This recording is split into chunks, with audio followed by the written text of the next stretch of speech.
Ya, shalom semuanya, Bapak Shalom. Ibu yang sudah semangat nih kelihatannya, apalagi yang dari Manado katanya tadi jam 6 sudah masuk ya, 6 WIB. Wah, semangat semuanya. Kalau dengar seminar seksualitas ini kayaknya jarang gitu kan. Nah, hari ini saya ingin menjelaskan dulu sebelum masuk ke materi, kenapa hari ini saya berbicara berkolaborasi dengan Pak Hendra Sevanya. Bukan karena nama istrinya sama saya, bukan. Ya, jadi memang aneh nih. Waktu kita dulu kenalan pertama kali ya, Pak John dengan Pak Hendra, terus kita istri, saya sampai bingung kok namanya bisa sama persis ya pakai Wijaya pula begitu. Cuma saya ada Dewinya, untung aja ada tambahan sedikit. Ya kalau enggak orang bisa bingung ini ya. Nah kemudian kita ini udah kenal udah lama sekali, udah sekitar lebih dari 20 tahun yang pasti. Ya udah lama sekali kenal dengan Pak Hendra dan istrinya dari anak-anak kita masih kecil waktu itu sampai sekarang. Jadi saya kalau panggil dia karena namanya Hendra Sevanya, saya panggil Pak He. Bukan paket hemat. Udah nama ngetop, saya panggil Pak He gitu ya.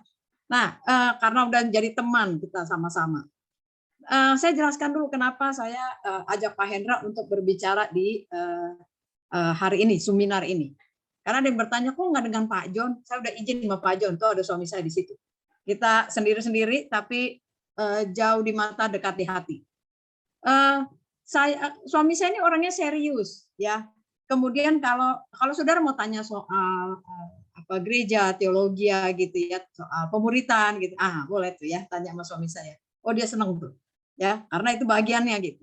Tapi kalau suruh ngomong soal seksualitas, nanti dia bingung. Dia mau ngomong udah ketawa duluan gitu. Belum menyampaikan materi dia udah ketawa, bingung kan jadinya.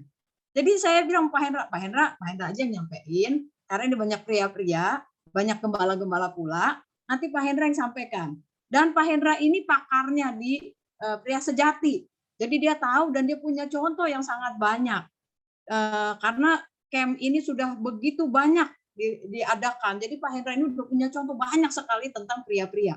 Nah, kegagalan rumah tangga itu juga banyak karena sebenarnya bukan cuma pria, wanita juga berperan karena kan namanya rumah tangga dua menjadi satu ya. Tapi Pak Hendra punya banyak cerita dari kisah-kisah para pria-pria. Jadi makanya saya ajak Pak Hendra supaya dan ini banyak gembala, jadi saya pikir Pak Hendra juga gembala, tahulah problemnya. Nah, itu alasannya. Jadi kalau Pak Hendra ini ntar bisa lebih ketawa-ketawa, kalau suami saya nanti ketawa duluan sebelum ngomong, ya. Jadi saya ajak Pak Hendra. Nah, itu alasan kenapa saya ajak Pak Hendra untuk bicara di seminar Pak Sutri ini. Nah, satu lagi, saudara, kalau kita adakan ini, saya pikir begini ya, kita nggak bisa bahas masalah seksualitas itu di gereja ibadah hari Minggu gitu. Mungkin nggak? Kan nggak mungkin ya. Paling tidak ngomongnya cuma kulitnya aja sedikit gitu. Bahwa pria kita bersatu, suami istri bersatu, dua menjadi satu. Udah begitu ya. Tapi di dalamnya bicara nggak sampai ke dalam? Kan enggak. Terus kita belajarnya dari mana? Karena juga nggak ada sekolah khusus belajar jadi orang tua atau belajar jadi suami istri, nggak ada. Belajar dari mana? Dari seminar-seminar. Nah, biasanya kalau kita udah adakan seminar atau sekarang pakai Zoom, jadi kita adakan seminar begitu. Nah, kita mau supaya lebih dalam, benar-benar membahasnya tentang masalah seks, gitu ya. Dan seks ini kenapa disebutnya seksualitas ya? Jadi bukan hanya membahas tentang bagaimana ya caranya berhubungan seks, bukan cuma itu ya. Kalau itu kayaknya ada yang lebih pengalaman itu ya. Mungkin nanti dan caranya itu kan masing-masing. Private ya sendiri-sendiri mau bagaimana, caranya bagaimana terserah. Itu masalah di dalam kamar sendiri. Ya, suami istri lakukan itu caranya kalian bisa sendiri, pasti Bapak Ibu sudah bisa lebih punya caranya masing-masing. Nah, tapi yang di sini yang kita mau belajar sekarang, kenapa seringkali masalah seks itu menjadi penyebab konflik di dalam rumah tangga. Dan ini adalah sesuatu yang sangat privacy. Ya, coba saya tanya sekarang. Kemarin aja dibikin kuesioner begitu ya. Apakah memuaskan? Jawabnya rata-rata memuaskan. Sangat memuaskan. Wah, saya bilang nggak usah adain seminar lagi kalau gitu ya. Tapi begitu ada pertanyaan-pertanyaan, nah, saya ngobrol sama Pak Hendra, ini sebenarnya justru ada masalah. Kenapa? Tapi kita seringkali nggak tahu bahwa sebenarnya itu masalah, gitu. Kebanyakan mungkin itu wanita yang mengalami, tapi nggak berani cerita. Atau kalau cerita juga bingung mau ceritanya kemana. Apalagi kalau pria mengalami masalah, nggak berani cerita lagi. Kayaknya pria jarang sekali ya ngobrol soal masalah seks sesama pria begitu. Kalau wanita masih suka bicara begitu. Nah, makanya karena ini sangat privacy, jadi seringkali ada masalah dalam rumah tangga itu kita nggak berani ngomong sama siapa-siapa. Padahal mungkin masalahnya itu cukup berat, tapi nggak berani bilang. Gitu. Mau ngomong sama siapa malu. Dan apakah orang lain akan mengerti saya? Malah ntar, apalagi kita gembala misalnya. Waduh, nggak mungkin lah itu udah cerita. Udahlah, pokoknya semua diam-diam aja. Pokoknya yang penting aman-aman. Ya, tapi padahal itu bisa menjadi satu sumber konflik yang besar. Makanya sekarang kita mau belajar tentang seksualitas. Disebut seksualitas dalam pernikahan itu adalah perilaku seks. Jadi bukan cuma sekedar yang disebut penetrasi gitu, atau kalau saya dapat istilah dari Dr. Andi Wijaya itu dia selalu sebutnya gini, intercourse, penis masuk vagina itu sebutnya intercourse, gitu ya. Jadi bukan cuma sekedar itu, gitu. Tapi kita mau belajar tentang perilaku seks. Ternyata bukan hanya hubungan intim itu yang membuat menjadi rumah tangga itu bahagia, tapi ada yang lainnya. Masalah seksualitas itu ada kemesraannya, ada perilaku seksnya yang lain yang bisa kita lakukan sebenarnya sebagai suami istri. Nah, itulah yang kita mau pelajari, bagaimana cara kita berhubungan dengan lebih baik. Dan ingat sekali lagi, tujuan kita menikah itu bukan bahagia. Jadi kalau kita bahas tentang seks, seks itu menjadi salah satu tiang di dalam rumah tangga, menentukan kekuatan di dalam rumah tangga. Tapi bukan satu-satunya. Bukan satu-satunya, karena bisa dilakukan dengan hal yang lain. Kalau orang tidak bisa melakukan hubungan intim suami istri, itu bisa lakukan dengan hal yang lain yang bisa tetap ujungnya itu tujuannya tercapai, yaitu kemesraan dan hubungan intimnya, keintiman, intimasinya itu tercapai antara suami dan istri. Nah, makanya kita mau belajar hari ini bagaimana kita mau membangun kehidupan seksualitas di dalam pernikahan supaya kita semua pasangan suami istri itu bisa sama-sama membangun rumah tangga dan memperkokoh salah satu tiangnya ini, yaitu tiang seks ini, masalah seksualitas ini di dalam rumah tangga kita, supaya rumah tangga kita tetap menjadi rumah tangga yang kuat. Itu dari saya langsung persilahkan dengan Pak Hendra untuk membahas materinya. Silakan Pak Hendra, sudah bisa? Tadi katanya audionya agak bermasalah. Pak Hendra. Pak Hendra? Iya, bisa dengar Bu Susi? Oke, ya sudah Pak, bisa Pak. Ya, shalom Bapak-Bapak, Ibu-Ibu yang luar biasa. Memang seperti Pak Timo, saya sudah tidak asing lagi di kalangan GPKDI, ada teman-teman lama saya. Silas, terima kasih buat kesempatannya yang diberikan kepada saya. Nah, sebetulnya Pak John Chandra ini kalau bahas seksualitas dalam pernikahan ini lebih pengalaman dari saya. Karena buktinya anaknya aja udah 3, saya 1, udah kalah tingkat gitu. Cuma kata Bu Susi bilang kalau bicara dia langsung ketawa, jadi nggak bisa bicara, jadi Bu Susi ngajak saya. Yang bicara dulu baru ketawa gitu ya. Nah, ya, Bapak Ibu Saudara, terima kasih buat kesempatan ini. Memang seperti saya diskusi sama Ibu Susi, banyak kali hamba-hamba Tuhan sebenarnya bermasalah dalam seksualitasnya. Hanya karena ini dianggap masih tabu, jadi ya sudahlah, daripada diceritakan keluar, nanti jadi aib. Nah, sebetulnya ini berbahaya. Apalagi kita sebagai gembala-gembala, akhirnya kita tidak bisa menolong orang lain. Nah, memang saya sudah banyak berkecimpung di pria sejati yang memang lebih open, lebih terbuka apa adanya. Ketika khotbah, di pria sejati atau dalam kelompok-kelompok kecil. Nah, banyak pria-pria juga menceritakan masalah-masalah mereka yang sebagian besar masalah utamanya adalah hubungan seksual. Nah, pengalaman saya secara pribadi, semakin kita dewasa rohani, semakin bertambah umur, maka sebetulnya itu kita bisa mengikis masalah seksualitas. Nah, sebetulnya paling tepat ini disampaikan di Pak Sutri yang umurnya 30-an sampai 40-an dah. Sebab kalau sudah 50 pasti ada penurunan-penurunan yang akhirnya ya sudahlah dianggap nggak masalah dah. Kenapa? Karena memang sudah tidak bergairah lagi seperti pada usia seperti itu.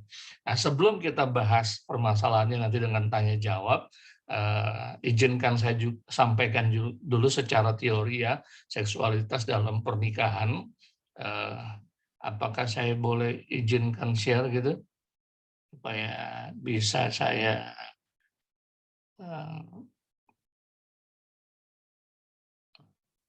ya, sudah bisa ya, keluar ya. Oke. Nah, ada pandangan Alkitab tentang hubungan seksual yang kita perlu ketahui, yaitu Kejadian 1 ayat 28, Allah memberkati mereka, lalu Allah berfirman kepada mereka, beranak cuculah dan bertambah banyak, penuhilah bumi dan taklukkanlah itu, berkuasalah atas ikan-ikan di laut dan burung-burung di udara dan atas segala binatang yang merayap di bumi. Nah, saudara, dari ayat ini kita bisa menemukan pandangan Alkitab tentang hubungan seks atau tentang seks. Nah, seks atau seksual itu kudus. Kenapa? Karena Allah memberikannya sebelum manusia jatuh dalam dosa. Jadi kudus. Jadi tidak harus takut diceritakan atau diajarkan atau didiskusikan. Kenapa? Karena itu sifatnya kudus. Nah, yang kedua adalah bahwa seks itu harus dalam konteks pernikahan. Karena kudusnya, maka dia akan bermanfaat kalau dilaksanakan dalam konteks pernikahan. Tentunya pernikahan yang di dalam Tuhan. Nah, di luar pernikahan, di luar pasangan yang sah di dalam Tuhan, maka seks itu menjadi tidak kudus. Nah, itu Pak, yang menyebabkan slide-nya banyak belum bisa, pernikahan. Pak.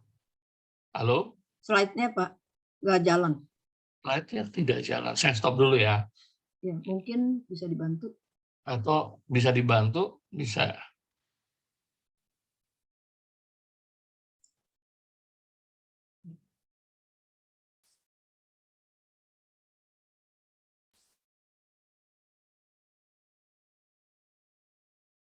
Ya, sudah bisa keluar muncul. Sudah muncul tapi belum pindah. Sudah, iya. Nah, yang ketiga dalam konteks menggenapi rencana Tuhan. Nah, kalau saudara perhatikan ayat ini urutannya, dikatakan Allah memberkati, lalu beranak cucu. Ini berbicara tentang hubungan seksual, bertambah banyak. Baru selanjutnya adalah penuhilah bumi, dan taklukkanlah itu, berkuasalah. Ini berbicara tentang rencana Tuhan. Nah, masalah seks dalam rumah tangga bisa menghambat rencana Tuhan terjadi. Kenapa? Karena memang Allah memberikan seks ini menjadi salah satu alat untuk mendukung dalam penggenapan rencana Tuhan dalam keluarga. Ya, ini dalam konteks di Kejadian 1 ayat 28. Nanti saudara bisa tanya jawab tentang tiga prinsip ini. Nah, saya akan menyampaikan juga apa yang disampaikan oleh Rasul Paulus di 1 Korintus 7 ayat 3 sampai 5. Ayat 3, hendaklah suami memenuhi kewajibannya terhadap istrinya. Demikian pula istri terhadap suami. Berarti masing-masing punya tanggung jawab, punya kewajiban untuk memenuhi kebutuhannya. Nah, karena masing-masing, makanya prinsipnya adalah memenuhi kebutuhan. Jadi suami punya kebutuhan, istri juga punya kebutuhan, dan masing-masing harus bertanggung jawab memenuhi kewajibannya terhadap pasangannya untuk memenuhi kebutuhan tersebut. Lalu ayat selanjutnya dikatakan istri tidak berkuasa atas tubuhnya sendiri, tetapi suaminya. demikian pula suami tidak berkuasa atas tubuhnya sendiri, tetapi istrinya. Nah, ayat ini dalam pelaksanaannya atau penerapannya agak membingungkan. Nah, dalam Kayaknya sorry, belum jalan Pak pengalaman saya, slide-nya. halo, nggak jalan lagi? Di saya sih nggak jalan ya. Yang lain, Pak Timo? Ya, sama-sama nggak jalan, nggak jalan. Nggak jalan Pak. Mungkin Baru Pak slide 1 Oh. dari tadi masih di slide 1.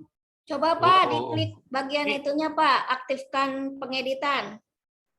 Ya, Lalu ini di mungkin bagian- saya bantu dari sini saja kali. Boleh, Ya. boleh. Iya, lebih baik dibantu deh, situ ya. Ini udah di slide keberapa ya Pak Hendra? 3. Ya, Yang ini. slide Satu ketiga. lagi. Ya, Pak David, Iya. satu lagi. Ya, nah, ya, ini dia. Atau enggak dimunculin aja Ya. semua Pak David, ya, ya dimunculkan. Nah, jadi prinsip yang kedua ini seringkali kita tidak bisa menerapkannya. Kenapa? Karena dikatakan istri tidak berkuasa atas tubuhnya sendiri, tetapi suami. Jadi dengan kata lain, yang memiliki tubuh istri adalah suami. Tapi Rasul Paulus melanjutkan, demikian pula suami tidak berkuasa atas tubuhnya sendiri, tetapi istrinya. Jadi suami juga tidak punya hak atas tubuhnya. Nah, penerapannya seperti apa dalam hubungan seksual? Nah, saya pakai dengan prinsip penyerahan hak. Misalnya saya kasih contoh, kalau di pria itu ayat ini suka dipakai sembarangan. Istri, kamu, firman Tuhan mengatakan bahwa tubuhmu itu milik saya.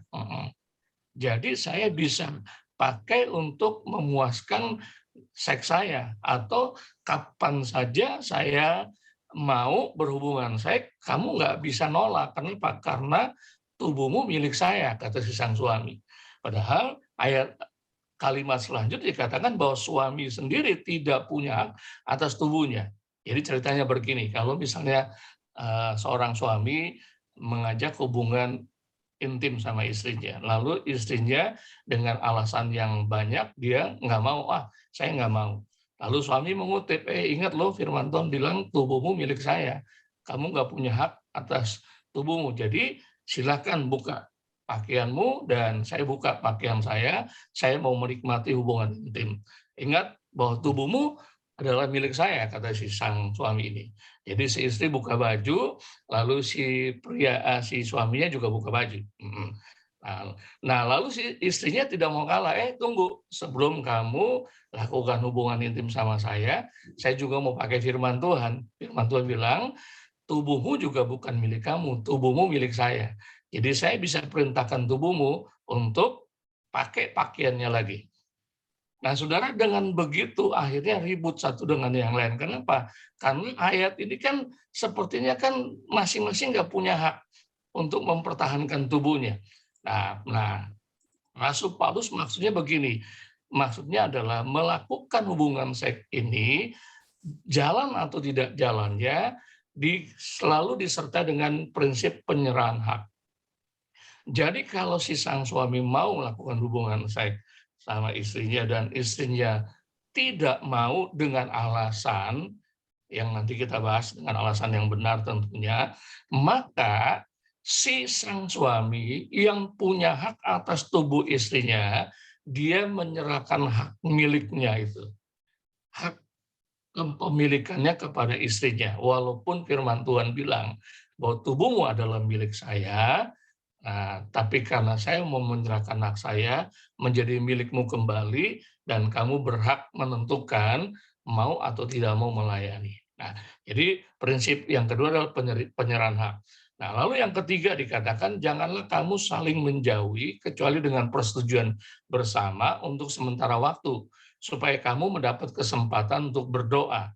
Sesudah itu hendaklah kamu kembali hidup bersama-sama supaya iblis jangan menggodai kamu karena kamu tidak tahan bertaraf.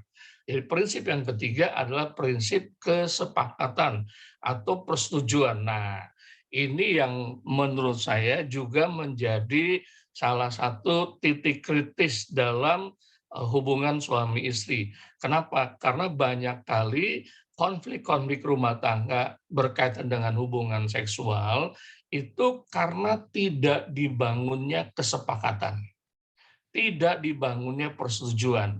Nah, bagaimana caranya membangun kesepakatan persetujuan? Nanti saya akan jelaskan di slide berikutnya. Tapi kali ini kita belajar, oh ternyata pandangan Alkitab tentang seksual ini seperti ini. Ini menjadi garis besarnya. Ini menjadi pagar-pagarnya. Supaya apa? Supaya kita bisa membangun seksualitas dalam rumah tangga kita seperti yang Tuhan mau. Nah, pertanyaannya, Pak, kalau kita nggak ngerti ini, apakah bisa menimbulkan masalah dalam hubungan seks suami istri? Pasti, sudah. Pasti. Kenapa? Karena banyak kesaksian, banyak contoh, banyak kasus yang terjadi suami istri itu karena apa? Karena tidak memakai prinsip ini.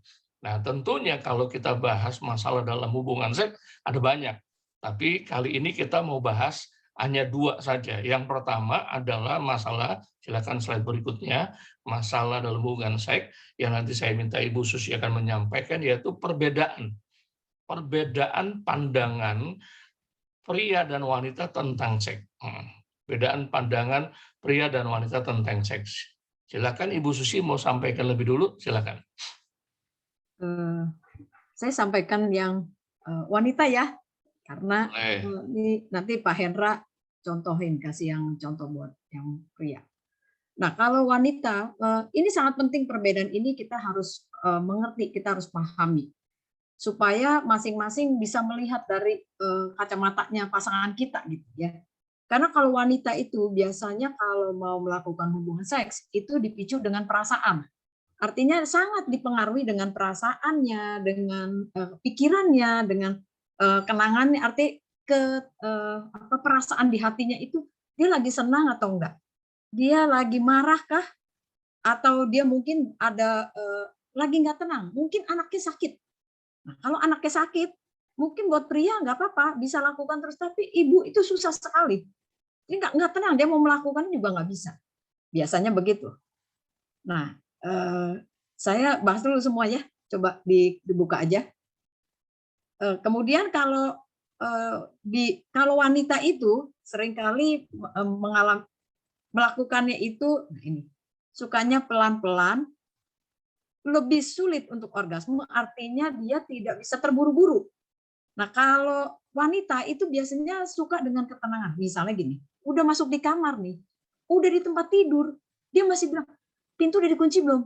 Hordengnya udah ditutup belum? Lampunya matiin dulu ya. Kamu udah cuci kaki belum?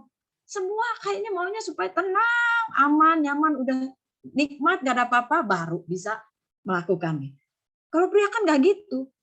Datang pokoknya udah mau buka, selesai gitu. Jebret gitu langsung. Nah, kalau wanita itu mesti kalau istilah saya itu gonogininya banyak gitu ya. Mesti mau lakukan orgasme itu nggak gampang. Mesti ada pemanasan dulu, mungkin diajak omong dulu.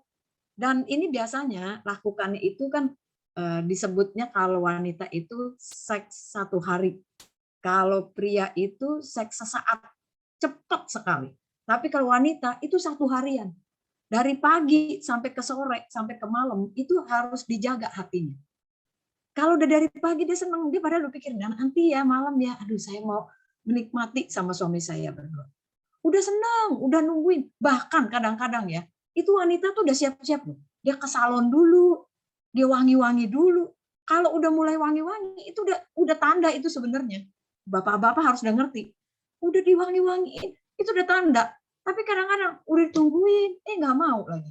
Atau kebalikannya, dia udah coba untuk nunggu-nunggu. Begitu udah sampai di tempat tidur, udah tinggal lakukan aja nih. Tiba-tiba suaminya ngomong 1 kata aja yang nggak enak di telinga dia. Nggak jadi tuh, bubar langsung. Sampai suaminya bingung, kenapa? Saya ngomong apa tadi? Saya kenapa ini? Atau melakukan sesuatu yang nggak enak aja. Berhenti tuh. Atau kalaupun dia lakukannya terpaksa.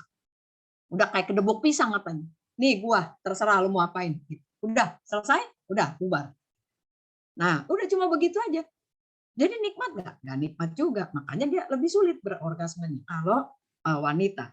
Dan wanita itu nggak bisa setiap saat. Dia perlu tempat yang enak. Ya. Kalau, ini maaf ya, mungkin kalau laki-laki di toilet juga bisa gitu. Tapi kalau wanita nggak bisa. Dia tempat yang kotor aja udah kayaknya geli. Ini saya gimana caranya? Udah bingung dulu gitu, Kak. Nah, karena harus ada tempat yang tadi yang tenang, yang aman, yang nyaman. Dia pikir udah enak, dia hatinya juga udah senang. Nah, baru tuh bisa lakukan. Tapi kalau pria nggak begitu biasanya. Nanti Pak Hendra punya pengalaman itu. Nah, kalau wanita itu biasanya lebih cepat, lebih lambat panasnya, lebih lambat juga dinginnya. Jadi artinya kalau dia udah orgasme, dia turunnya tuh lama, gitu. Tunggu pelan gitu. Kalau pria udah lakukan jebret sekali bubar, udah selesai, udah tinggal dia. Nah, kalau pria itu tidak mengerti, nanti akhirnya si wanita itu menjadi luka. Kenapa? Ya, saya ini belum selesai karena masih ada pendinginannya. Mulainya dari pemanasan, begitu udah panas, udah selesai, dia perlu pendinginan dulu. Dia pendinginan, kadang-kadang dia masih mau peluk-pelukan, masih mau bermanja-manja gitu. Suaminya udah pergi, bahkan udah tidur kadang-kadang, udah ngorok. Ya ampun, ini istrinya bisa kecewa kayak begini. Dan ini tadi yang kalau dikatakan tergantung dari perasaan dan sebagainya. Kadang-kadang ini yang menjadi masalah. Kalau si istri, suami istri ya punya masalah, tapi belum selesai. Nah, tidak diselesaikan tuh secara tuntas ya. Nggak selesai secara tuntas. Itu biasanya istri itu sungkan sekali melakukannya. Dia, aduh, nggak mau. Cuma ingat, dia pikir, ya kalau saya nggak lakukan nanti saya dosa lagi. Ya udah deh, saya lakukan aja deh. Tapi tidak nikmat sebenarnya. Nah, saya nggak tahu ya istri-istri di sini seperti itu nggak? Karena semua diam-diam. Kayaknya sih udah ada yang malu-malu begitu. Kayaknya iya tuh gue tuh gitu. Aduh saya tuh ya begitu ya, gitu ya. Oke, nanti ada pertanyaan. Silakan Pak Hendra, lanjut dulu yang bagian pria. Ya, jujur saya sama istri kan tidak dibekali dengan pengetahuan ini waktu pernikahan ya. Jadi pranikah juga tidak ada yang ngajarin, lalu menikah. Jadi saya menikah umur 25, istri saya umur 23. Nah, jujur sering banyak konflik dalam saya sama istri karena hubungan seksual ini. Kenapa? Karena tidak mengerti perbedaan ini. Jadi saya nggak mengerti pria itu seperti apa, wanita itu seperti apa. Nah, ketika sudah banyak belajar, oh ternyata beda sekali, saudara. Contoh ya, kenapa pria itu kok lebih banyak maunya daripada wanita? Coba saudara boleh cek dah.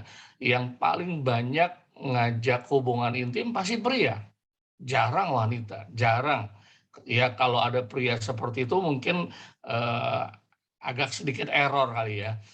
Yang ngajak terus istrinya. Kalau secara umum pasti yang ngajak suaminya. Ini satu contoh. Kan kita seringkali konflik waktu kita mau berhubungan intim. Saya waktu usia pernikahan masih muda dan usia masih 30-an, 40-an, waduh keinginan seks itu kalau bisa setiap hari. Jadi saya juga bilang sama istri saya, "Mam, kalau bisa setiap hari," gitu. Setiap hari. Ya istri saya bilang nggak bisa gitu. Nah, saya pikir dia memang nggak mau sama saya. Saya pikir dia nggak mengasihi saya. Jadi setiap ada kalanya kayak saya ajak alasannya banyak lah. Datang bulan lah, datang bintang lah, datang tamu lah. Wah, macam-macam datang ya gitu ya. Saya bilang, saya nggak banyak datang ya, saya datangnya cuma mau gitu kan. Ya kalau kamu nggak mau ya sudah, kamu pasrah aja gitu kan. Nah, saudara, kenapa? Karena saya menyadari baru-baru ya setelah banyak belajar, oh ternyata pria itu hormon testosteronnya itu banyak sekali. Perbandingannya itu 240 sampai 950 dibandingkan dengan wanita 8 sampai 60. 8 sampai 60. Ini misalnya contoh ya. Kalau saudara punya kenalan misalnya suami istri lalu suaminya meninggal. Kebanyakan istrinya nggak mau menikah lagi. Kenapa? Karena memang nggak ada keinginan seks, nggak ada, kecil sekali. 8 sampai 60. Apalagi si sang istri ini sudah menopause, sudah 50 tahun ke atas. Untuk kecenderungan mau menikah lagi itu sebetulnya bukan karena keinginan seks, tapi rasa ingin dikasihi.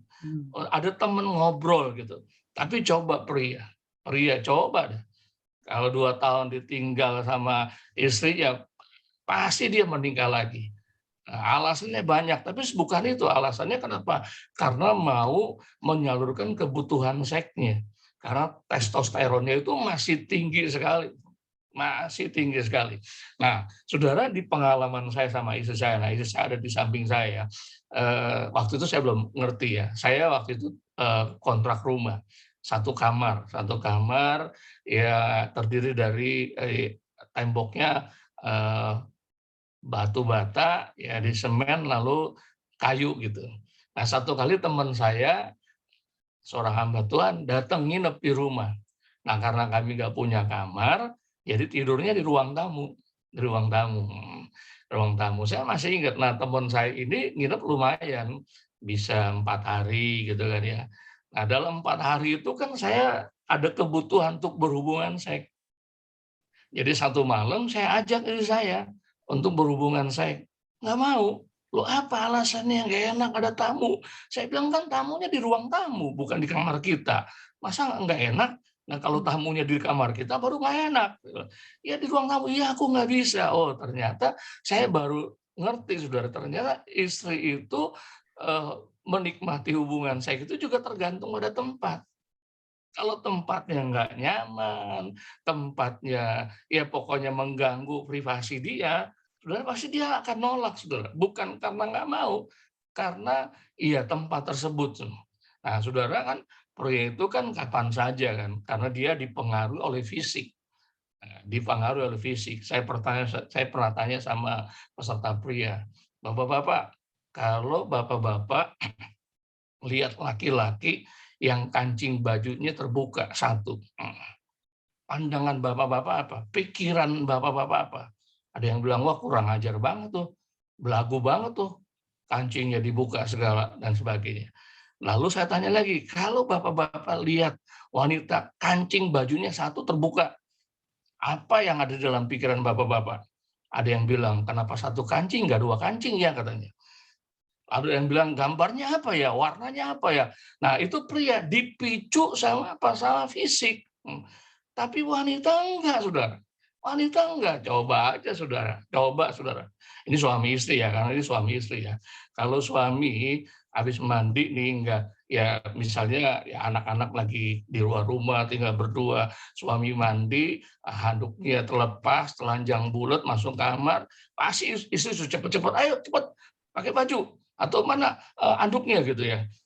Tapi coba kalau istri keluar dari kamar mandi, anduknya terlepas, suaminya bilang apa? Wah, ini kesempatan nih katanya. Ayo kita teruskan, lanjutkan. Kenapa? Karena pria itu selalu dipicu sama fisik. Nah, perempuan juga dipicu dengan perasaan, kenangan, sama pikiran. Jadi bapak-bapak, kalau mau menikmati seks dengan istri yang maksimal, dari pagi itu bapak-bapak harus jaga perasaannya. Kurang sedikit aja, pasti nggak bisa. Kenapa? Saya mengalami, saudara. Jadi satu hari saya konflik pagi hari sama istri. Ya soal sederhana dan konfliknya juga nggak berat gitu kan. Ya konflik dan seingat saya sudah beresin. Saya sudah beresin gitu. Nah malam hari saya ajak dia lakukan hubungan seks. Nggak bisa loh saudara. Kenapa? Karena perasaannya masih terganggu. Pikirannya masih terganggu. Kenangannya masih ada. Oh, kenapa konflik? Oh kalau pria mau ribut sekarang bayan 5 menit langsung hubungan seks bisa aja, bisa. Pokoknya cepet kan, cepet. Nah, itu juga kalau kita lihat perbedaan pria dan wanita, kita belajar, oh ternyata istri saya ini seperti ini, oh suami saya ini seperti ini. Nah, makanya ada prinsip kesepakatan, persetujuan itu masuk di sini. Supaya apa? Supaya kita bisa sama-sama menyelami, saudara. Nah, satu kali kan kita kan konflik nih. Saya konflik sama istri dan kebanyakan dalam hubungan seksual di pikiran saya ada dendam. Ada dendam dan saya mau balas dendam sama istri saya. Karena saya minta kebanyakan ditolak, ribut dulu baru jadi gitu kan. Nah, satu kali saya ditolak dan akhirnya dia kasih, saya nggak mau. Lalu di dalam hati saya bilang begini, saya balas dendam. Saya nggak akan kasih kamu. Kalau kamu minta hubungan seks sama saya nggak akan kasih. Saya tunggu 1 minggu, dia nggak minta. Tunggu 2 minggu, dia nggak minta. Tunggu 3 minggu, nggak minta. Akhirnya minggu keempat saya nggak tahan, saya yang minta deh. Dan saya tanya, kenapa kamu nggak minta-minta? Ya nggak apa-apa katanya, nggak jadi masalah. Nah, bagi wanita nggak berhubungan 1 bulan nggak masalah, tapi bagi pria bermasalah. Bagi pria bermasalah, saudara. Nah, ini yang jadi kita perlu titik temu, persetujuannya seperti apa. Dengan perbedaan seperti anjing sama kucing ini, tapi ketika masing-masing menyelami perbedaannya, maka akhirnya bisa, saudara. Nah, itu yang saya pengalaman-pengalaman belajar bersama pasangan saya, oh ternyata istri saya seperti itu, saya seperti ini. Contoh ya, saya nggak tahu masalah, tapi sebetulnya bukan masalah karena perbedaan. Saya cepat orgasme dan cenderung katanya ejakulasi dini. Gitu. Ejakulasi dini. Jadi ketika lakukan hubungan, saya cepat puas. Dan kalau saya cepat puas, saya pikir udah selesai. Gitu. Dan ternyata, saudara, ini membekas di istri saya. Penolakan-penolakan yang dilakukan, kenapa? Karena dia nggak sampai puas. Lalu saya bereskan, kenapa kamu nggak puas? Saya puas kok, saya udah selesai. Iya kamu puas, tapi saya nggak puas. Kenapa kamu nggak puas? Saya tanya gitu, apakah karena kamu nggak sungguh-sungguh melakukan? Ya, oh ternyata wanita lebih sulit orgasme daripada pria. Pria cepat sekali, hitungan menit sudah, hitungan menit. Tapi wanita itu, maaf saudara, itu nggak bisa 5 menit, nggak bisa 10 menit, apalagi istri-istri yang sudah menopause, wah saudara, itu bisa setengah jam lebih, saudara. Nah kalau saudara nggak bisa buat persetujuan, nah itu bisa berbahaya. Ya, jadi ini kurang lebih seperti ini perbedaannya. Mungkin Ibu Susi mau tambahkan, silakan. Sebelum kita masuk di masalah yang kedua, penyebab masalah yang kedua. Silakan. Iya, ada satu tambahan. Biasanya tadi kan Pak Hendra juga udah sebut ya, biasanya kalau wanita itu sering punya banyak alasan gitu. Kalau mau lakukan hubungan seks ada aja datang bulan, bintang dan matahari dan segalanya. Nah, tapi kita harus mengerti bahwa sebenarnya kebutuhan seks ini adalah buat pria itu adalah kebutuhan. Ya, buat pria hubungan seks ini adalah kebutuhan. Tapi buat wanita itu lebih kepada kemesraan, gitu ya, lebih kepengen dipeluk, didekat begitu ya, dimanja-manja begitu. Nah ini kadang-kadang juga nggak ketemu. Gitu. Nah seringkali itu yang menjadi konflik karena si pria tidak merasa nggak perlu, itu tidak perlu gitu. Atau wanitanya justru sebaliknya, saya perlu tapi saya nggak dapat. Nah ini yang seringkali juga membuat konflik-konflik antara berdua ya, suami istri. Nah, kalau kita bisa mengerti ini, kita akan lebih memahaminya. Gini, kalau wanita itu seringkali kan banyak penolakan-penolakan. Setelah saya mengerti ternyata penolakan itu buat pria itu saudara sedang menolak pribadinya. Pria itu merasa ditolak, dirinya itu merasa ditolak, gitu. Ya, keberhargaan seorang pria itu ada di dalam hubungan seks itu. Dia merasa kalau dia bisa lakukan itu dia hebat.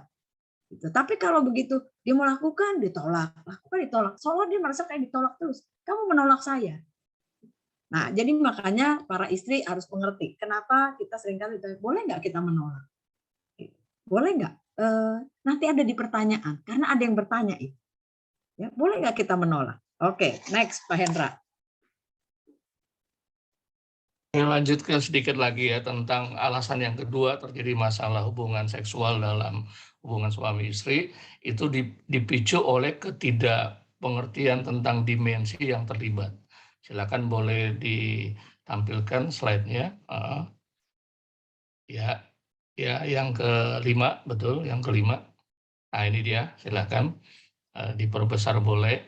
Nah, kalau saudara lihat di sini ada dimensi biologis, ada dimensi psikologis, ada dimensi sosial, ada dimensi budaya, dan terakhir ada dimensi rohani.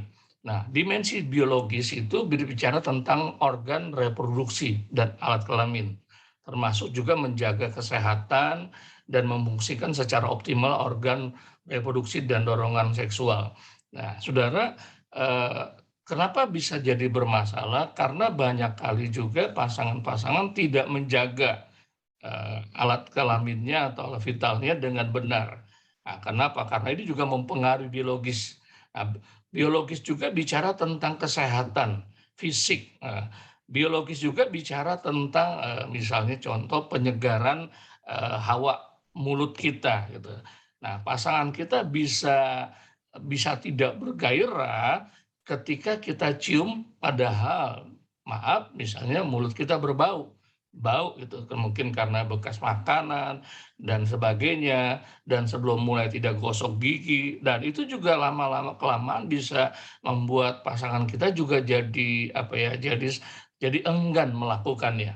Nah, yang kedua, faktor psikolog. Faktor psikologis ini berkaitan erat dengan perasaan, pikiran, perbuatan, dan motivasi. Nah, ini juga sangat mempengaruhi. Ingat tadi bahwa wanita lebih dipicu oleh perasaannya, dipicu oleh kenangan pikiran. Kalau pria enggak, pikirannya jadi kacau, sekalipun kalau dia ada kesempatan berhubungan seks, dia akan lakukan berhubungan seks, walaupun di dalam pikirannya masih kalut. Tapi wanita nggak bisa. Nah, jadi saudara mesti lihat dalam dimensi psikologis. Yang ketiga, sosial. Nah, kenapa? Karena komunikasi dan saling membutuhkan. Nah, ini dia. Pentingnya komunikasi suami istri dibangun. Kenapa kamu nggak mau? Kenapa? Karena kamu mau, dan sebagainya. Itu dibahas, nggak boleh dibiarkan saja. Nggak boleh didiamkan saja. Sebab kalau lama-lama didiamkan, akhirnya jadi dingin. Dan akhirnya nggak ada gairah lagi untuk melakukan hubungan seks. Lalu yang keempat dikatakan faktor budaya atau dimensi budaya, berkaitan dengan cara hidup yang dimiliki bersama dan diwariskan dari generasi ke generasi. Nah, saudara, ketika saya konflik sama istri saya, ketika sebelum melakukan hubungan seks, dan berkali-kali kami ribut, itu membuat dia trauma. Kenapa? Karena dia bilang gini, kenapa kamu? Karena papi mami aku juga gitu, seringkali ribut karena hubungan seks. Kalau papi nggak dikasih jadi marah dan sebagainya.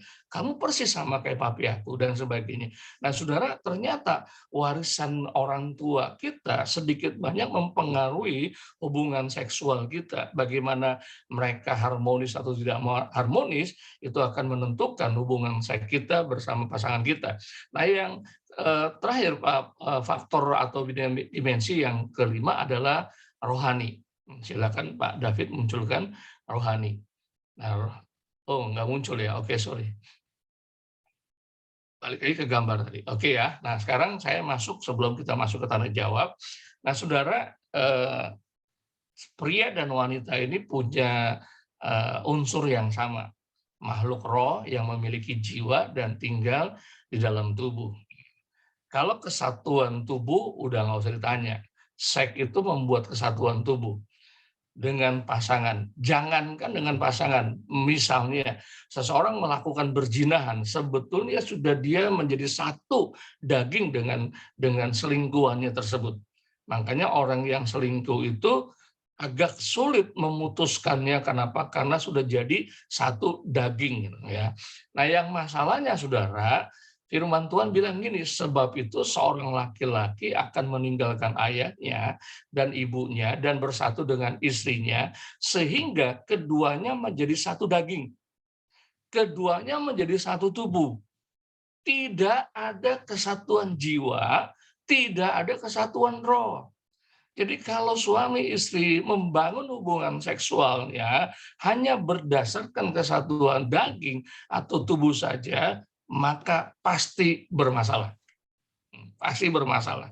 Harus ada kesatuan jiwa.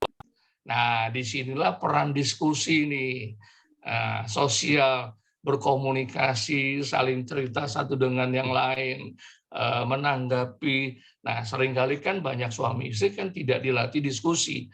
Kenapa nggak diskusi akhirnya ribut terus, baru ngomong, udah dibentak, baru ngomong, udah disanggah. Jadi nggak pernah bisa diskusi. Banyak suami istri tidak pernah dilatih diskusi, yang ada adalah perdebatan. Akhirnya tidaklah terjadi kesepakatan di jiwa. Diskusi itu bukan soal cari menang atau kalah. Diskusi itu menceritakan apa yang ada di dalam hati, mengerti kendala-kendalanya. Nah, kalau nggak pernah diskusi, maka akhirnya masing-masing punya paradigma masing-masing. Dan akhirnya itu bisa menjadi benteng satu dengan yang lain, ya. Nah, yang ketiga adalah kesatuan roh. Kesatuan roh ini berbicara tentang dewasa rohani. Dewasa rohani, ketika suaminya dewasa rohani, istrinya dewasa rohani, maka sebenarnya sudah tidak ada lagi konflik dalam hubungan seksual. Saya kasih contoh, saudara. Tadi kan saya cerita, saya babak belur dalam hubungan seks dengan istri saya. Kenapa? Karena latar belakang saya itu terikat dengan masturbasi tahunan. 25 tahun saya terikat dengan masturbasi. Dan saya dibebaskan Tuhan, tapi membekas, saudara, membekas kebutuhan-kebutuhan itu kan pada masa remaja itu kan begitu banyak ya. Jadi menikah itu punya konsep berpikir, wah saya pasti dipuaskan, kebutuhan saya dipuaskan, jadi saya nggak usah masturbasi lagi karena istri saya bisa memenuhinya. Tapi ternyata, saudara, kita belajar perbedaan bahwa istri nggak bisa setiap saat. Jangankan tiap hari, tiap minggu aja belum tentu, saudara. Belum tentu, tergantung situasi banyak hal. Dia kesel sama anak aja mengganggu, saudara. Nggak punya uang aja terganggu, saudara. Konflik dengan kita terganggu, jadi ada banyak gangguannya. Nah, akibatnya saya jatuh kembali ke masturbasi, saudara. Jatuh kembali ke masturbasi. Tapi lama-lama setelah saya bertumbuh dewasa di dalam Tuhan, saya bisa ngatasi penolakan. Contoh nih ya. Satu kali saya ajak saya hubungan seks. Lalu dia bilang, aduh nggak bisa, Pi. Saya tanya alasannya, kenapa? Saudara tahu kalau pria udah ngajak hubungan seks itu berarti udah nggak tahan. Itunya udah spandingnya udah tinggi tuh. Tongkatnya udah naik tuh. Jadi kan susah turun kan. Dia perlu pendaratan di tempat yang tepat kan. Tapi kan istri nggak bisa. Nah, dulu, waduh, saya maksa. Udahlah, kamu nggak mau layanin, nggak apa-apa. Diem juga nggak apa-apa. Yang penting izinkan saya masuk. Yang penting udah selesai, saya bilang gitu kan. Itu yang menyebabkan konflik. Tapi semakin saya dewasa rohani, saya bisa ngatasi loh, saudara. Saya cuma tanya gini, oh gitu ya, kamu lagi lemah ya. Oh gini ya, kamu lagi pusing. Oke, saya tanya gini, kalau malam ini tidak, jadi kapan dong? Kapan dong? Dia bilang, ya udah 2 hari lagi ya. Ada yang bilang besok, 2 hari lagi, atau 3 hari lagi. Oke, apa yang saya lakukan? Ini bahasa saya sama istri saya. Saya bilang di depan dia, Tong, denger ya Tong. Saya panggil si Entong bawah itu, Entong denger ya. Istri saya bilang 3 hari lagi, bukan sekarang. Jadi turut ya, taat ya. Benar, saudara. Enggak perlu lama-lama, dia segera turun, saudara. Spandingnya turun. Dan akhirnya saya lega, saudara. Nah, 3 hari lagi si Entong tahu, bangun lagi, saudara. Lagi-lagi, udah 3 hari nih gimana gitu ya. Ya karena udah janji, kesepakatan ya jalan, saudara. Nah ini contoh ketika terjadi kesepakatan enak. Awal-awal gua babak belur, saudara. Babak belur, saya nggak ngerti perbedaan, saya nggak ngerti dimensi-dimensi yang mempengaruhi, dan saya nggak mengerti jalan keluarnya. Nah ketika sudah ngerti ini, waduh saya menang. Dan banyak hal bisa menjadi kesaksian bahwa ternyata bisa, saudara. Pria bisa mengendalikan si entongnya. Makanya di sebuah statement pria sejati, saya buat pernyataan. Pria sejati itu buktinya, dia tidak dikendalikan oleh si entong, tapi dia mengendalikan si entong. Nah, kalau saudara pernah ikut pria sejati, saya bilang 1, 2, 3, pasti saudara bilang yes. Silakan Bu Sisi mau tambahkan. Oke, saya tambahin sedikit di masalah biologis. Nah, kalau buat wanita itu kebersihan itu sangat penting. Jadi tadi makanya Pak Hendra kan bilang, kalau misalnya dia belum sikat gigi lah, gitu, badannya bau gitu. Nah, kalau pria kan nggak berpikir itu. Pokoknya si entongnya tadi udah naik, ya udah harus istrinya juga naik ke atas tempat tidur gitu. Nah masalahnya istrinya nggak siap, gitu. Apalagi kalau belum mandi misalnya ya, itu dia nggak nyaman. Nah akhirnya banyak kali istri itu terluka karena dia merasa jadi seperti diperalat oleh suaminya.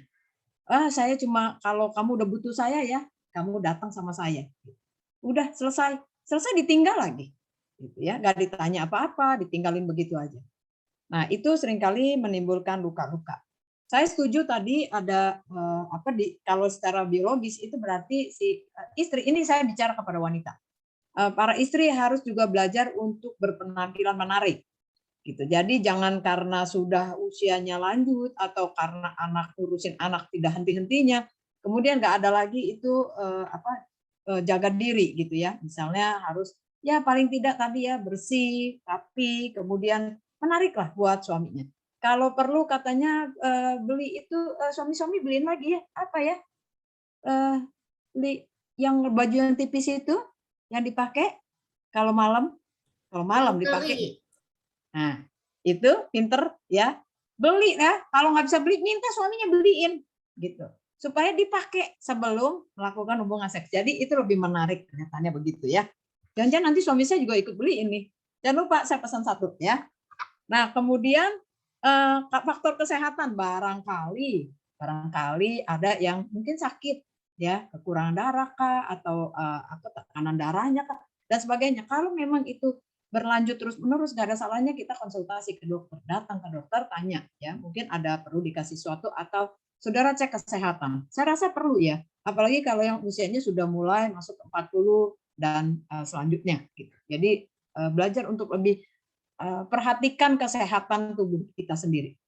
Oke, itu Pak Hendra, silakan lanjutkan dulu. Ada lagi? Sudah. Sudah selesai? Oke. Ya. Jadi, silakan Pak Timo. Puji Tuhan, wow, makin malam makin seru ya, makin hot. Puji Tuhan. Ya, saya mau buka ruang tanya jawab buat Bapak Ibu yang ingin bertanya sekitar materi yang dia dipaparkan, bisa raise hand atau chat di kolom chat. Oke, jangan buang-buang waktu. Ya, ini kesempatan yang luar biasa. Nanti Ibu Susi dan Pak Hendra akan membantu menjawabnya pastinya. Silakan ya, mari jangan malu-malu. Maggie, bukan bertanya ya. Tadi mungkin masalah listrik ya, jaringan. Oke, ada yang mau langsung? Silakan raise hand. Gitu, Kak. Tidak, itu mungkin masalah ini. Jaringan waktu itu. Silakan Bapak Ibu. Pak Timo, ya. Kalau belum ada yang tanya, ya. Baik. Ditanya. Ya. Baik, sambil menunggu. Karena Bapak sudah Ibu. Ada yang bertanya sebenarnya. Oke, sudah bertanya dari angket yang telah diberikan. Ya, Bapak Ibu, ya saya akan membacakan beberapa pertanyaan. Sambil Bapak Ibu silakan ya kalau ada yang mau bertanya ya. Oke, Pak Hendra atau nih Pak Hendra aja yang jawab ya. Bolehkah melakukan masturbasi atau onani? Bagaimana kalau pasangan sedang sakit atau istri sedang haid tapi suaminya kepingin? Silakan Pak Hendra saja. Iya. Kalau masturbasi onani ya pasti sudah tidak boleh kan ya. Karena melakukannya sendiri. Terus kalau istri lagi haid mau ya sabarlah ya. Tunggu haidnya selesai gitu. Supaya bisa nikmati sama-sama gitu. Itu sih jawaban saya ya. Jadi para pria ketika bertemu dewasa rohani ya sabar. Jangan dulu saya yang tadi saya bilang saya itu terikat dengan masturbasi onani itu 25 tahun. Bahkan sudah menikah juga awal-awal pernikahan saya itu saya masih terikat. Dengan alasan begini, karena istri saya kagak mau, ya udah. Saya bilang sama istri saya gini, ya udah, kalau kamu nggak bisa layani saya bisa layani diri sendiri. Saya bisa layani diri sendiri, jadi saya masuk ke kamar mandi, ya mandi, nyanyi Halo-Halo Bandung, nyanyi Onani Keke, gitu kan. Akhirnya ya kadang-kadang di tempat tidur juga saya bisa layani diri sendiri. Saya pegang pegang bantal guling, Masalahnya waktu saya pegang bantal guling, itu bantal guling wajahnya bukan wajah istri saya, wajahnya bintang film lah dan sebagainya, kan dosa gitu. Jadi Pak Timo ya nggak boleh gitu. Oke, puji Tuhan. Nah, sekarang sudah ada yang bertanya di kolom chat. Ya, saya bacakan dari Bapak Amir. Bagaimana mengatasi ketika pasangan kita tidak bisa berhubungan intim? Apa yang harus dilakukan?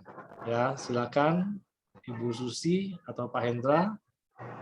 Kemudian satu dulu ya. Silakan. Hendra mungkin mau melanjutkan tadi Pak, Ya, Pak Hendra. Ya, jadi kalau alasannya. pasangan kita sakit dan memang tidak memungkinkan untuk melakukan hubungan intim dalam jangka waktu yang lama, sedangkan pria kan punya kebutuhan yang dimana istri juga harus memenuhi kebutuhan tersebut, tapi sekali lagi harus persetujuan dengan pasangannya. Jadi bisa role play bersama-sama, Jadi jangan lakukan sendiri. Kalau lakukan sendiri ya nggak bisa, itu dosa. Tapi lakukan bersama-sama, bercumbu bersama-sama, making in love bersama-sama sampai suami ejakulasi. Menurut saya no problem, nggak apa-apa. Kenapa? Karena istri juga menikmati kan, menikmati cumbuannya, menikmati pelukannya, ciumannya, dan sebagainya. Yang nggak boleh adalah ketika suami istrinya sakit, dia melakukannya sendiri. Yang seperti dulu saya lakukan. Saya nyanyi Halo Halo Bandung, Onani Keke, nah itu yang nggak boleh. Gitu, Pak Timo. Oke, ya cukup jelas ya. Nah, berarti yang pertanyaan berikut yang dari Pak Arsen, kalau masturbasi dibantu pasangannya bagaimana? Mungkin sudah terjawab belum tadi? Ya boleh, Pak asal persetujuan dan bukan hanya kepuasan suami. Misal contoh, coba dong tolong pegangin alat kelamin saya supaya saya bisa, atau pencet-pencet atau cium gitu. Nah, menurut saya itu belum penyerahan hak.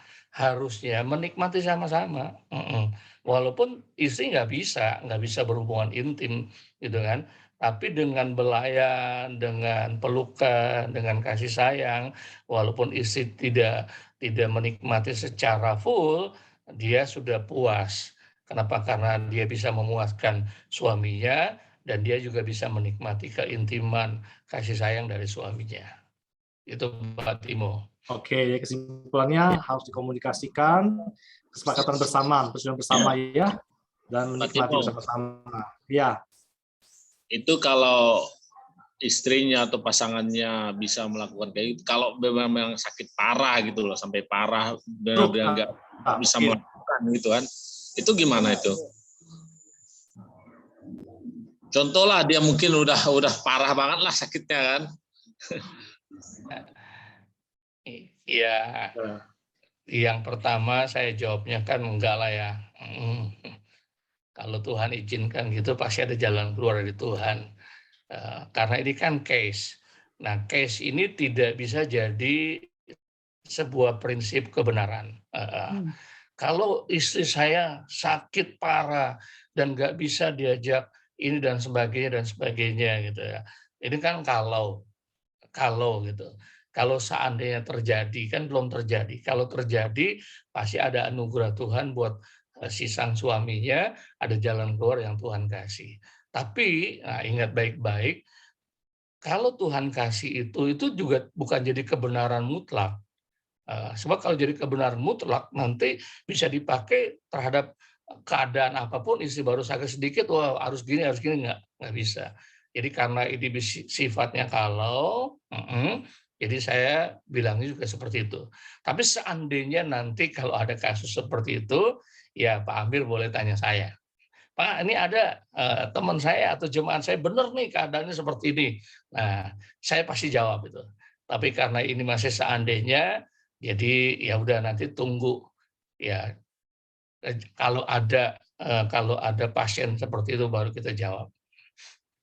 Gitu, Pak Amir. Oke, Pak Amir cukup jelas Pak Amir ya. Bisa hubungi Pak Hendra secara pribadi. Bu Susi, silakan mau Ya. tambahin. Saya tambahin sedikit karena saya pernah dengar ada seorang pria yang mengalami seperti itu, ya, dan istrinya sakit parah. Biasanya sih kan tadi kan kita udah lihat perbedaan. Biasanya kan pria yang lebih membutuhkan. Jadi makanya yang bertanya biasanya pria-pria gitu ya. Pernah ada seorang pria yang mengalami seperti itu. Terus dia bilang begini malah. Dia bilang, saya berdoa sama Tuhan. Berdoa supaya si entongnya tadi itu ngerti katanya. Gitu. Tapi beneran bisa sampai berapa bulan begitu.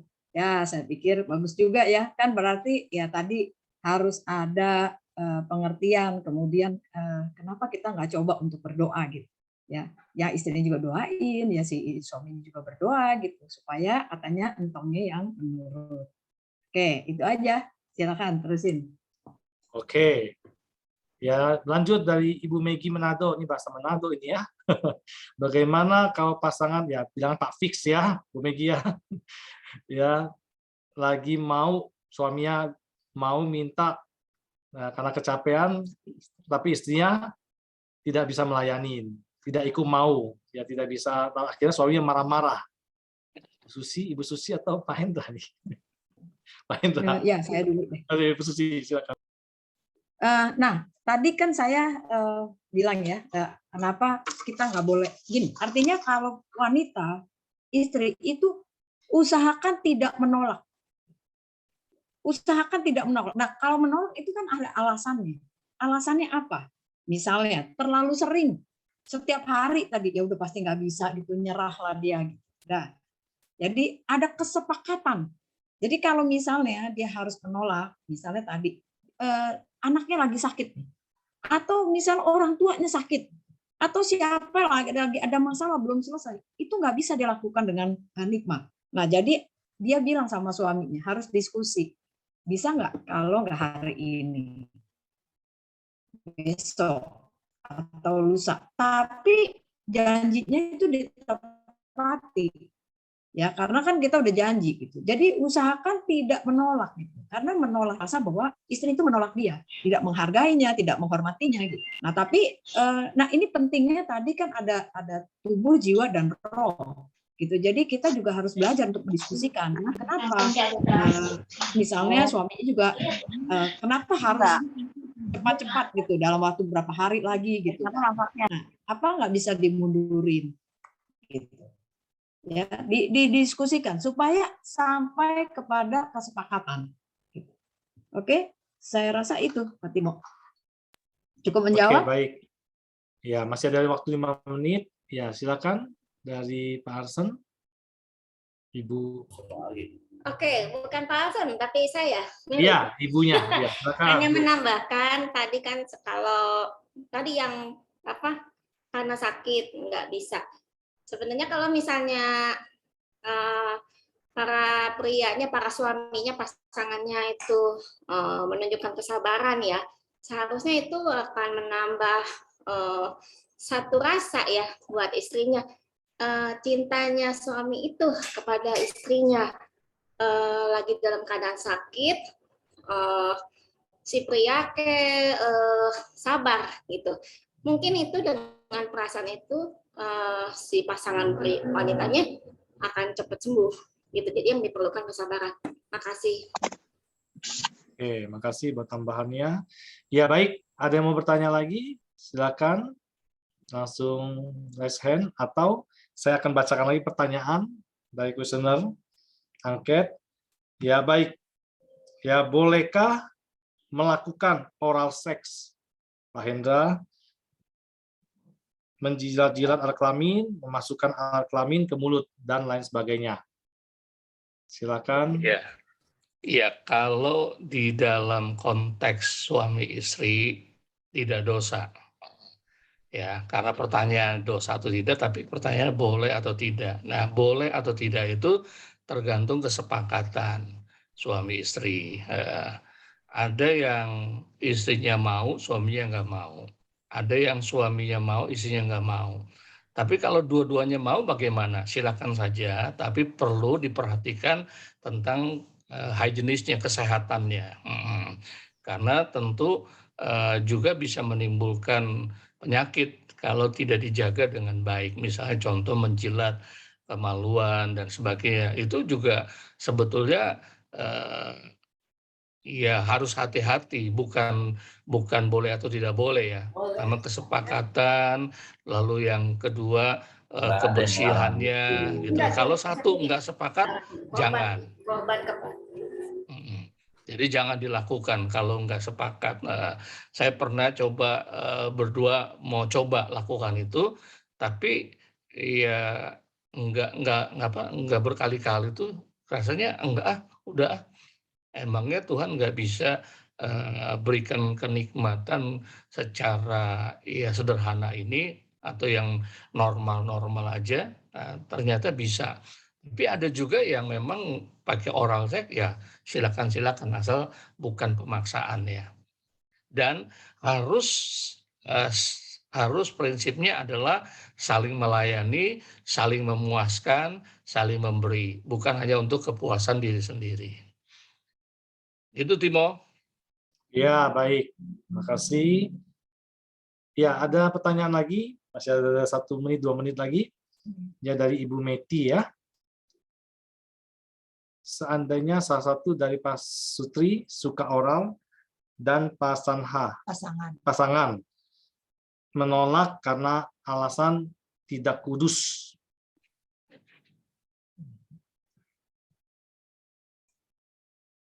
Ya, bagaimana?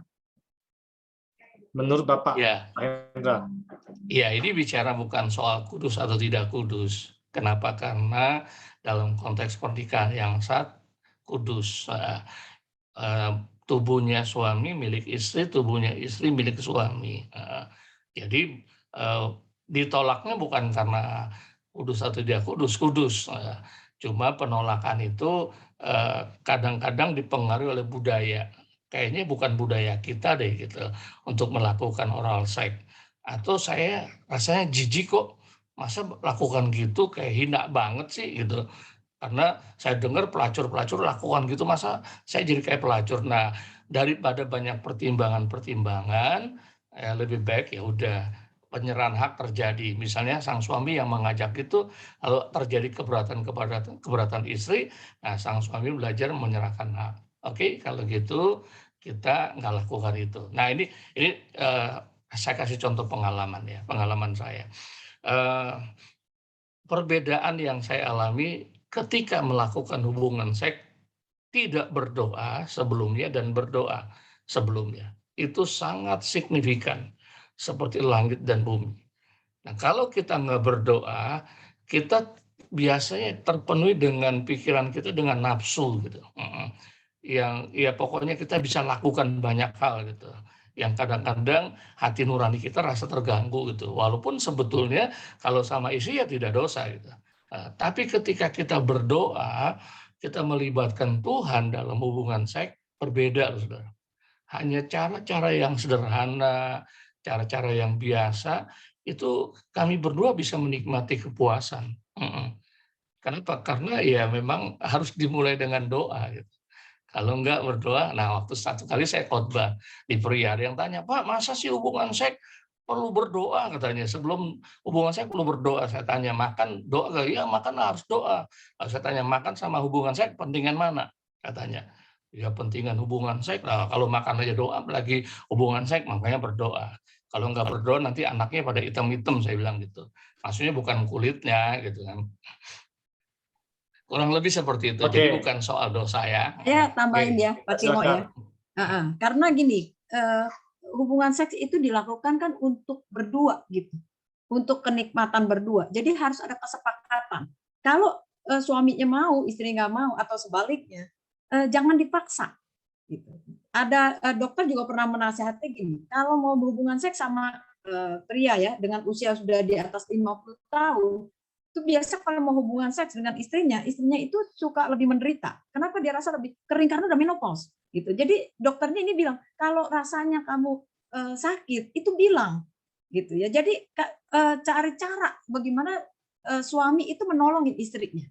ya, menolong istrinya. Sekarang itu banyak gel dijual dengan begitu mudah, saudara bisa beli, itu juga rata-rata aman, bisa beli dimanapun, di toko-toko yang di supermarket dan sebagainya itu bisa dibeli gampang. Saudara bisa pakai, ya. Jadi mungkin itu bisa menolong, nggak usah malu. Kenapa? Apalagi usianya udah 40, 50, silakan. Gitu kan, itu jauh lebih akan menolong, lebih, dan belajarlah suaminya sabar sedikit menolong istrinya. Karena kan suami istri itu lebih lama panasnya. Ya, tapi jangan salah ya. Sebenarnya para suami juga nih kalau udah di atas 50 juga udah mulai lambat sebenarnya. Nggak kayak lagi umur 30-an. Kenapa? Udah mulai loyo gitu. Jadi sama-sama sebenarnya saling tolong-menolong. Makanya harus ada kesepakatan karena ini kan tujuannya untuk berdua. Ya, jadi kalau tadi oral seks boleh apa enggak dan sebagainya, harus ada kesepakatan. Jangan dipaksa, termasuk dari hubungan seks tadi. Ya, kalau sakit dan sebagainya diusahakan. Tapi jangan sakit terus ya. Ibu-ibu, jangan sakit terus. Hari ini sakit apa, besok sakit apa, sakit terus gitu. Nanti suaminya marah juga akhirnya ya. Jadi kita harus bijak juga. Oke. Pak Timo, tadi ada pertanyaan kelihatannya tuh yang mungkin ini buat para gembala atau para pelayan. Ya, bolehkah? Udah, nah, yang ini. Yang terakhir ini karena mengingat waktu ya, bolehkah kita melakukan hubungan intim saat akan pelayanan hari Minggu mau naik khotbah atau sedang doa puasa hari Jumat? Nah, silakan. Bagaimana? Karena baik. Iya, saya jawab ya. Bolehkah kita melakukan hubungan intim saat akan pelayanan atau sedang doa puasa? Menurut saya sih boleh-boleh saja. Cuma masalahnya bijak atau tidak gitu. Contoh kita mau pelayanan, nah mau pelayanan jam 7, hubungan intimnya jam berapa? Jam 5, jam 6. Nah, ingat loh, istri itu kan perlu waktu yang panjang. Nggak mungkin bisa, dia diburu-buru kan, nggak mungkin bisa. Dan tentu kita juga terganggu konsentrasinya. Kita mau khotbah, tapi pikiran kita juga mau lakukan hubungan intim, berarti apa? Berarti kita belum dewasa rohani, bisa memilih mana yang bijak. Jadi bukan soal boleh atau tidak boleh, tapi bijak atau tidak bijak. Lalu sedang doa puasa. Nah, yang doa puasanya di mana? Kalau ditempatkan kan nggak mungkin. Kalau di rumah doa puasanya, masa siang-siang sih melakukannya? Pasti istri juga kagak bisa, nggak mau tuh istri. Istri kagak mau, paling tidak mau lakukan siang hari. Dia maunya malam, tenang. Siang mah, aduh, saudara, pasti kebanyakan ini istri saya. Kalau istri saya tuh nggak mungkin mau dia kalau siang. Kenapa? Iya, orang waktunya kerja, ntar ada orang ketuk pintu lah dan sebagainya, baru masuk dan ketuk pintu keluar lagi gitu kan. Akhirnya ya udah, makanya bukan boleh atau tidak boleh, tapi bijak atau tidak bijak. Gitu Timo. Ya, Timo, saya tambahin sedikit. Oke, puji Tuhan. Ya. Ya, Bapak Ibu, karena ya. Oke. Ya, kadang-kadang kalau lagi doa puasa itu Pak udah lemes Pak, nggak ada tenaga lagi lakukannya. Oke. Sebenarnya ada pertanyaan buat wanita, tapi silakan Pak, ini dijawab dulu. Dikasih ekstra 5 menit, Pak Timo. Nah, ini boleh kan nonton film porno sebelum melakukan hubungan intim dengan pasangan? Ini tidak boleh. Ini dosa. Oh, kok Pak bisa dosa? Nah, film porno itu kan kebanyakan bukan suami istri yang lakukan. Hampir tidak ada suami istri mau lagi berhubungan intim dibikin film yang ditonton oleh banyak orang. Wah, nggak mungkin lah. Kalau ada itu pasti nggak beres tuh secara kejiwaan. Berarti video porno atau film porno dilakukan oleh seks itu di luar konteks pernikahan. Nah, kalau di luar lakukan konteks pernikahan kan pasti dosa. Dan berarti kita nonton dosa. Nah, apa yang kita tonton, apa yang kita lihat, itu akan masuk ke dalam pikiran kita. Ingat loh, dosa itu ada spiritnya. Kalau kita nonton itu, maka spiritnya akan masuk. Nah, dan akhirnya waktu kita lakukan hubungan intim, pasti si sang suami itu tidak melihat wajah istrinya di dalam pikirannya, tapi melihat film tersebut. pasti yang ada dalam pikirannya adalah cara-cara di film tersebut. Dan ini pengalaman saya menolong orang-orang pria-pria yang terikat dengan video porno sebelum melakukan hubungan intim. Mereka mengatakan, iya Pak, lama-kelamaan istri saya muak dengan cara saya. Dia bukannya tambah gairah, tapi tambah sebel, tambah kesel, dan akhirnya dingin. Nah, kenapa saudara? Karena nggak boleh, itu tidak diizinkan oleh Tuhan. Kurang lebih seperti itu, Pak Timo, silakan Ibu Susi juga bisa tambahkan. Nah, Ya, berapa sering hubungan intim Ya. dilakukan oleh pasangan? Seminggu sekali, sebulan sekali, sesuai dengan persetujuan. Jangankan seminggu sekali, kalau persetujuannya setiap hari juga nggak apa-apa. Asal persetujuan.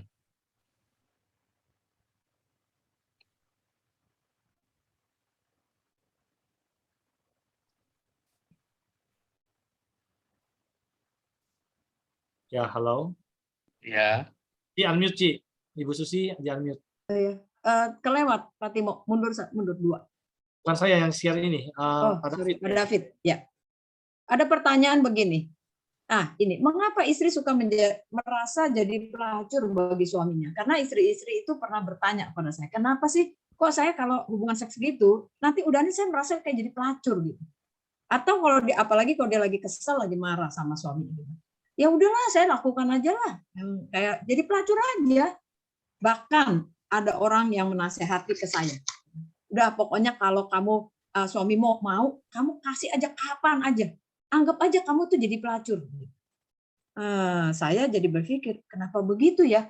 Gitu kan harusnya hubungan seks itu Tuhan ciptakan buat kita, pasangan suami istri itu kan punya tujuannya gitu, untuk kesatuan, untuk kenikmatan, untuk keindahan gitu. Dan seks itu kan kudus, gitu. Kenapa harus merasa menjadi pelacur? Ternyata saya baru tahu kalau istri merasa menjadi pelacur itu karena istri merasa kalau suami itu tidak menghargai pribadinya, tapi hanya menghargai tubuhnya. Jadi kalau tubuhnya seperti ini dinikmati, udah selesai, dalam tanda petik dibuang. Udah diselesai, udah kan? Saya udah pakai kan? Udah selesai.